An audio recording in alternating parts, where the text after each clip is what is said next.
Look, the NFC South belongs to the Bucs. How do you think the rest of the division will shake out? So, Carmi V's preview of the NFC South. Yeah, listen, that statement though is something that is so foreign to me because even last year the Bucs entered Yeah. the playoffs as a wild card. That was Tom Brady's first time in the NFL playoffs as a wild card team, which is crazy to think about all on its own. But I have not wrapped my head around the fact that like we're predicted to win the division because since I've been here, that's not been the case. So now I'm like, oh, and then you look at all of the the turnover at a lot of the other teams, and you're like, oh gosh, not only do we have this continuity and we have this chance for success, but where we got better, I feel like a lot of the other teams in the division are going into this either rebuild or they just are going into these changeover things. I mean, we saw the salary cap hell that New Orleans was in, and they had to cut ties with some people. And now you've also got a huge question mark at quarterback, one that the Bucs are unfortunately familiar with. And we're going to see how that works out. I'm always rooting for him, though. I mean, he was a great guy when he was here, and he is so super talented. It's just that kind of those heroics that playing Superman kind of gets him in trouble sometimes because he never wants the play to be over, and I understand that.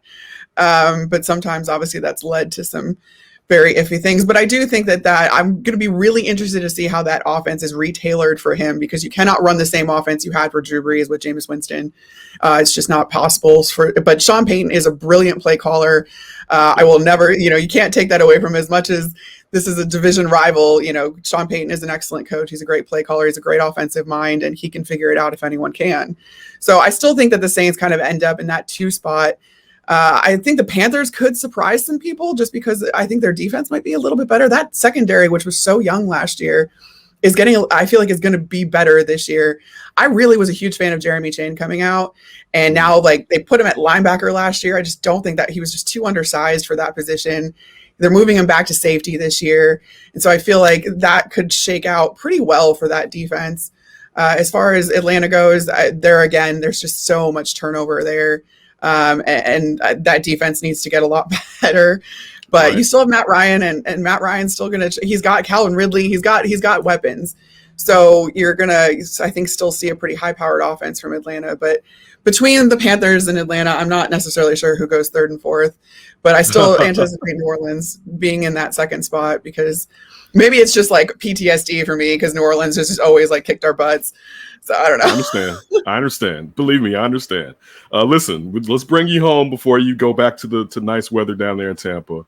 Your thoughts on the Chicago Bears upcoming season, and how would you bring along Justin Fields? Oh, well, this is not going to be a very popular opinion, I don't think. But you see across the league when guys get time to develop behind someone else and really get used to the game and get used to the systems they're in and get to see it in different ways. I think about Patrick Mahomes and I'm like, would he have been as instantly good if he was, for instance, drafted by Chicago and expected to start right away? Would we be seeing him this good this quickly? Because I think obviously he always had that talent, but I don't know. I think if that redshirt year essentially behind Alex Smith, I just think pays dividends. So this is going to be really controversial. I don't want Justin Fields to start. I don't want him to start the season. I want him to hang back team around him to help him win right away anyway. So it's you let him get used to things. And I know that Chicago fans don't have the patience for that. I don't usually have the patience for that. Maybe it's easier because I'm down here and I get to watch this football instead of having to be in Chicago and wait it out. I do understand the sense of urgency as far as, the defense goes. You're not going to be able to keep that defense intact much longer. I know that Nagy and Ryan Pace's jobs likely kind of ride on the success of Justin Fields, or he could potentially save their job. So I understand wanting to kind of prove everyone or to prove yourselves right on him instantaneously. But I think you might be doing him a disservice by putting him into situations before he's ready. But from all of the things I've seen, the talent is there. I just hope that they manage it correctly. But again, historically, I'm probably jaded because I've never seen them manage offensive talent. Offensive talent well. I'm with you though. I'm not a start him at the beginning of the season guy. I was a start him around the bye week guy. I'm down to maybe week 3. All right, but I want him to get. See, everyone's getting anxious. It's more of. I want him and Andy Reid, him and Andy Dalton to be in the same room. I think they should have packages for Justin Fields, all right, so that he can still get out there and see the live bullets in the real. And he played preseason, but it's different when you're going up against first stringers and the games 100%. count. 100%. Right. So I think you should have packages where each half, at least he gets out. He has a series where he can come out there and he runs the team or whatever. And you see how well he plays. If he plays, you let him continue that series, but still Andy Dalton's the starter. And then you see how that goes. And if week after week he's getting better, then you make the switch depending on how well or not so well Andy Dalton is playing. But I'm not a forget it, just start Justin guy, because I was never like that. But that hit was even more like, you know what? That was no. Oh, I saw that because we had our game going on that day, and so I was busy preparing for our game. But then I saw the highlight of that, and I texted my friend who was calling the game, and I was like, "Was that as bad as it looked like live?" And he was like, "It looked worse live." And I was like, "That would be like this. That would be the Bears' luck is to lose like their future of their franchise in a preseason game to a blow to the head. That was not okay." But I mean, that's kind of the risk you run in preseason, just because these guys aren't, necessarily the top tier, like most technical players that are going against him. So stuff like that happens even when it's not malicious. But that like my heart dropped. I was like, no. Right. It was. I mean, to see the helmet and the headband, and also this is the thing too. I had noticed, the headband like this. That was really bad. But also, I noticed during the game, and I screamed at the television because I'm like, wait, strap up, because he only had the front strap on, and I was like, and quarterbacks sometimes do that, but from playing football, I was like, no, strap up, youngster. Like, so when to see that happen, it was like, but it's football. But I'm with you.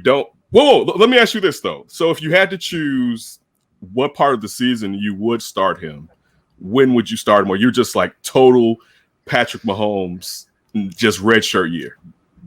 Like, I just don't know what is to be accomplished other than, again, maybe saving some people's jobs, which I get. But at this point, like, are you really thinking a deep playoff run for the Bears? Even like if you bring Justin Fields in halfway through the season, or even say week 3, you bring him in. Do you think that this team is going like all the way into the playoffs and making that deep run? And if you do, all right, start him week 3. But if you don't, then I feel like you want to set yourself up for the future a lot more. But there is no, like, this delayed gratification really just doesn't exist in the NFL, especially anymore. I feel like, the expectation of rookies is just far and away. It gets worse and worse every year. Just like the fuse gets shorter, or whatever you want to call it, for these rookies, where they're just expected to step in right away. And to be fair, colleges are running pro style offenses a lot more. So you would think that these guys are a little bit better equipped also, but I don't know. I mean, if you could do it, I would do the whole season. Just, you got Dalton for a reason. You got Dalton, and you're not, you got Nick Foles still. Oh, see now, it's like that in the streets. All right, how dare you, Carmen? How dare you mention Nick Foles' name on this show?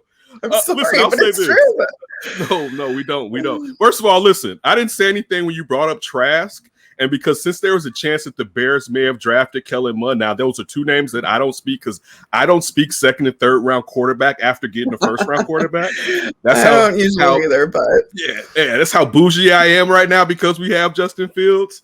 I was talking to someone from KC, and I asked him, I said, you know what? I've been thinking this. If Patrick Mahomes starts at the end of that season, you guys probably still a Super Bowl, to be honest with you, because there's no tape on him. Right? I mean, just at that, he's freaky. And also, this is the thing too with Patrick Mahomes. You have Andy Reid. That's like the biggest difference between here in Chicago with Justin Fields and talking about how to bring him along is Andy Reid was doing that, and we still don't know what we have, or we know what we have in Matt Nagy, and he hasn't proven that he can do what Andy Reid did with Patrick Mahomes. So he comes from the Reid tree. You'd hope that's kind of in there. For all those years with Andy. But no, there's no replicating Andy Reid. And there's very few people that can call plays like Andy Reid can, that can devise offensive schemes like Andy Reid can. So again, I'm just like, do you have the resources and everything to really bring him along and make sure he's ready?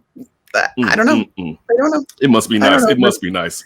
I know. I get to sit up here and bask in It must be really, really my quarterback who's in his 22nd year in this league. Wow. Just shine on us, Carmen. We really appreciate it. Everybody, make sure you check out all her work on TampaBayBuccaneers.com. Follow her at Carmen V. Keep up the great work. Now knowing that you're from this area, hats off to you. Keep on striving. Really like to hear that, even though you just disrespected the Bears all over the streets up here. I'm joking. I didn't. Hold them off. Whatever. I know it's nice. I know. Listen, when you're rich, you're rich. All right. You have an embarrassment of riches. I'm looking long term. I got you. I'm like that marshmallow experiment with kids. Like I would have waited for the other marshmallow to get 2 marshmallows. All right. So that's like the delayed gratification.